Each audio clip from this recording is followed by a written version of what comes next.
అధ్యక్ష మాకు అసలు టైం ఇస్తలేరు అధ్యక్ష. అధ్యక్ష మా ప్రభుత్వం నుంచి ₹1 తీసుకోపోలే అధ్యక్ష. ప్రభుత్వం అప్పులలో కూడుకపోయింది. గత ప్రభుత్వంలో ఉన్న మహానుభావులు అప్పు చేసిపోయారు. దానికి మితి గట్టక నేను జాలుతున్నా. నా దగ్గర ఉన్న పైసలన్నీ మీకే ఇస్తా. మీరే మంచుండి ₹1 ఎవరెవరికి ఇవ్వాలి. అధ్యక్ష పరిస్థితి తెలిసి కూడా ఎట్లా మాట్లాడతారు అధ్యక్ష వీళ్ళు? సభా సభ్యులందరూ రూల్స్ పాటించాలి. రూల్స్ దాటితే మరి తెలుసు కదా మొన్న సస్పెన్షన్ ఎట్లయిందో. అగో సాయిల్ గానికి ఏమైంది? ఒక్కడే అప్పటి సంది ఆగం ఆగం చేస్తున్నాడు. పక్కకు రాధిక ఉండేది, రాధిక కూడా కనిపిస్తలేదు అని పరిశాని కాకుండ్రి. రాధిక అయితే వాళ్ళ అమ్మకి జర్ర పానం సుస్తైంది కాబట్టి అరుచుకొస్తా అని పోయింది. మరి ముచ్చట చెప్పేటోళ్ళు ఎవరు ఉంటారు? ఇక నేను ఒక్కనే కదా, అందుకోసమే ముచ్చట చెప్పనీకి వచ్చిన. ఈ అల్ల ముచ్చట ఏందంటే, రోజు నేను మా రాధిక కొట్లాడినట్టే ఎన్నో ఏళ్ళ సంది కులాల నడుమ మస్తు కొట్లాట జరుగుతుంది.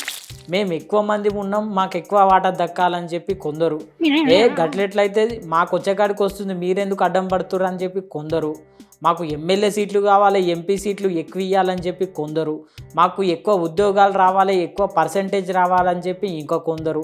ఇట్లా ఎన్నో ఏండ్ల సంది కొట్లాట నడుస్తూనే ఉన్నది. మొత్తానికి ఇలా కాంగ్రెస్ పార్టీ ఈ కొట్లాటలకు శనార్థి వలికింది.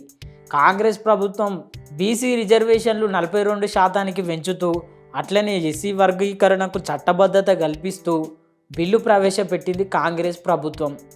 ఇవాళ కాంగ్రెస్ పార్టీలు ఉన్న లీడర్లందరూ, బీఆర్ఎస్ పార్టీలు ఉన్న లీడర్లందరూ, బీజేపీ పార్టీలు ఉన్న లీడర్లందరూ ఈ ముచ్చట మీదే అసెంబ్లీలో చర్చించారు. అధ్యక్ష, 2025 తెలంగాణ వెనుకబడిన తరగతుల, షెడ్యూల్ కులాల మరియు షెడ్యూల్ తెగల విద్యా సంస్థలలో సీట్లు మరియు రాష్ట్ర సర్వీసులలో నియామకాలు లేదా పదవుల రిజర్వేషన్ బిల్లును పరిశీలనలోకి తీసుకోవాల్సిందిగా ఆర్థిస్తున్నాను. వినమ్రపూర్వకంగా నేను మనవి చేస్తున్నది ఏంటంటే, ఈ బిల్లుకు బీఆర్ఎస్ పార్టీ సంపూర్ణమైన మద్దతునిస్తుంది, స్వాగతిస్తుంది.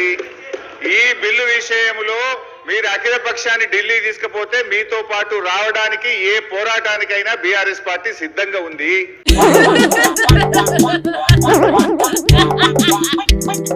నేను తెలుగు రాష్ట్రాల ప్రజలందరికీ ఒకటే చెప్తున్నా, ప్రజాశాంతి పార్టీలా మీరు సభ్యత్వం తీసుకోండి. సభ్యత్వం తీసుకుంటే తెలుసు కదా మన ప్రపంచం అంతా శాంతిగా ఉంటుంది.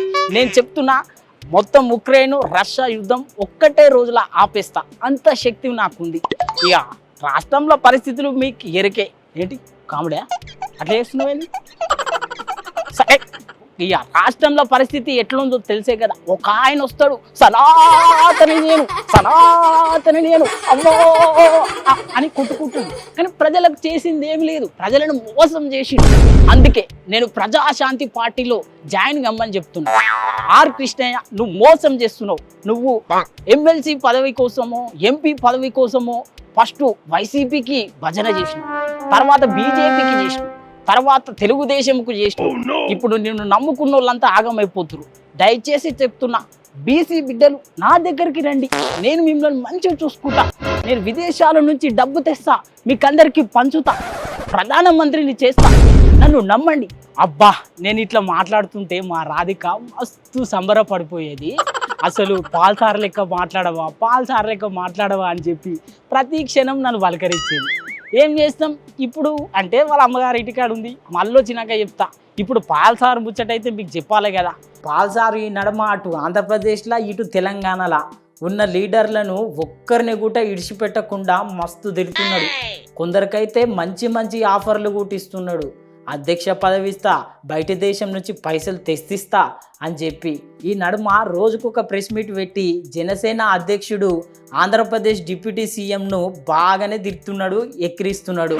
వాడి సనాతన ధర్మం మొన్నటి దాకా నా భార్య క్రైస్తవురాలు, నేను క్రైస్తవుని, నేను యోర్ధన్లో బాప్తిజం పొందాను, నా పిల్లలు క్రైస్తవులు, ఈరోజు నేను పూర్ణ పిచ్చోళ్ళలాగా ఎగిరిపోతున్నాడు. పాల్సారు అట్లా తిరిగితే కొందరికి ఎంజాయ్మెంట్ అనిపించిన జనసేన కార్యకర్తలకైతే మస్తు బాధ అనిపిస్తున్నదంట. కేఏ పాల్సార్ ఏమో పాలన రావాలి, పాలన మారాలి అంటే, జనసేన కార్యకర్తలేమో పాలు పోవాలి, పరేషాన్ పోవాలి అని చెప్పి సోషల్ మీడియాలో పెద్ద రచ్చే నడుస్తుంది. చూడాలి ఈ రచ్చకెక్కుతుందో లేకపోతే ఇట్లనే లోపల రగులుతుందో. బీసీఆర్ కృష్ణయ్య మాటలు ఎవరు పట్టించుకోకండి. బీసీ నాయకులందరూ ఆయన బహిష్కరించారు. ఎందుకంటే ముందు కాంగ్రెస్, తర్వాత తెలుగుదేశం, తర్వాత వైసీపీ, ఇప్పుడు బీజేపీ. ఎవరు రాజ్యసభ ఇచ్చి 100,000 కోట్లు ఇస్తే ఆ పార్టీని గెలిపించండి అని ఆయన తిరుగుతున్నాడు. 80 సంవత్సరాల ముసలోడికి అవసరమా?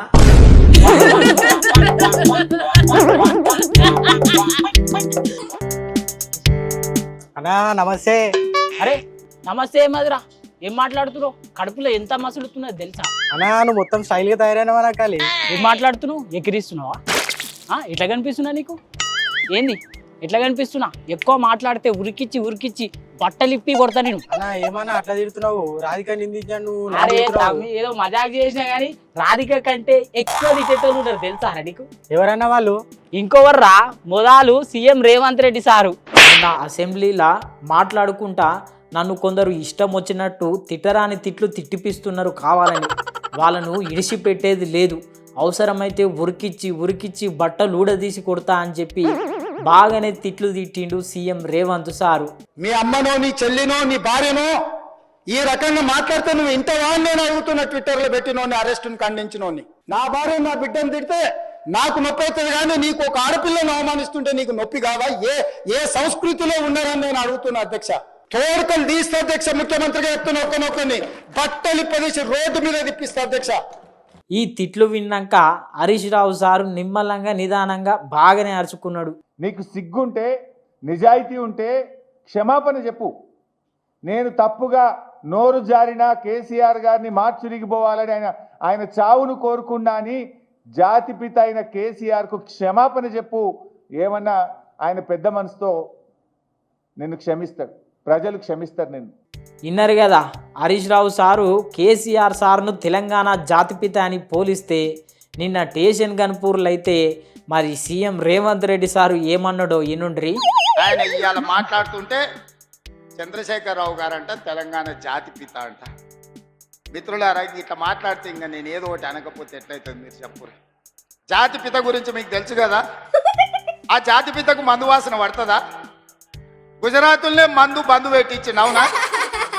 ఆ జాతిపిత గాంధీ ఆశ్రమాలలో ఉన్నాడు, నిరాడంబరంగా ఉన్నాడు. మరి ఈ జాతిపిత వాసన లేకుంటే నిద్ర లేస్తాడా? రాష్ట్రం కోసం సర్వం దారబోసిన కొండా లక్ష్మణ్ బాపూజీనో ప్రొఫెసర్ జయశంకర్ తెలంగాణకు జాతిపిత అవుతాడు తప్పితే నోరు తెరిస్తే అబద్ధాలు చెప్పేటోడు, తెలంగాణ రాష్ట్రాన్ని దోసుకున్నాడు, 100 ఎకరాల ఫామ్ హౌజులు కట్టుకున్నాడు, 1,00,000 కోట్ల రూపాయలు సంపాదించుకున్నాడు, టీవీలు పేపర్లు పెట్టుకొని అబద్ధాలను విషప్రచారం చేసేటోడు తెలంగాణ జాతిపిత ఎట్లయితాడని తాటి చెట్టులాగా పెరిగినాయని నేను అడుగుతున్నా. విన్నారు కదా, ఇవన్నీ తిట్లు విన్నాక మా రాధిక తిట్లే నయం అనిపిస్తున్నదిలే. ఏం చేస్తాం, అట్లా తయారైంది మళ్ళా రాజకీయం.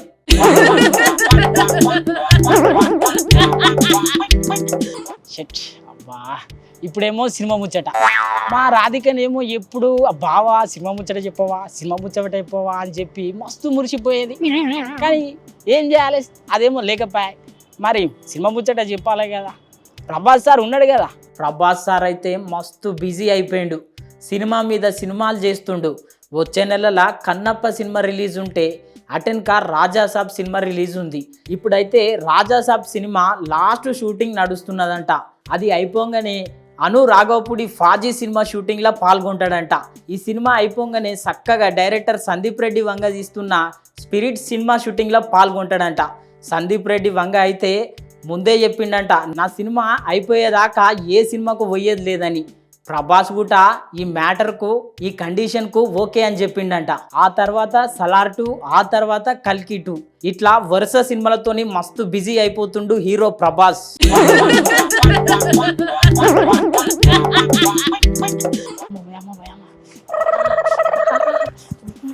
అబ్బాబ్బాబ్బా ఏమి ఎండ కొడుతున్నది. డాక్టర్లు సూచిస్తే సుర్రమంటే చూడు గట్లున్నది పరిస్థితి. ఆ దేవుళ్ళు వచ్చిన వాళ్ళు అగ్నిగుడ్డాలు దొక్కినట్టే వాయమో ఏం కాలుతున్నాయి. కాలు ఇక మంటలు వచ్చేటట్టున్నాయి.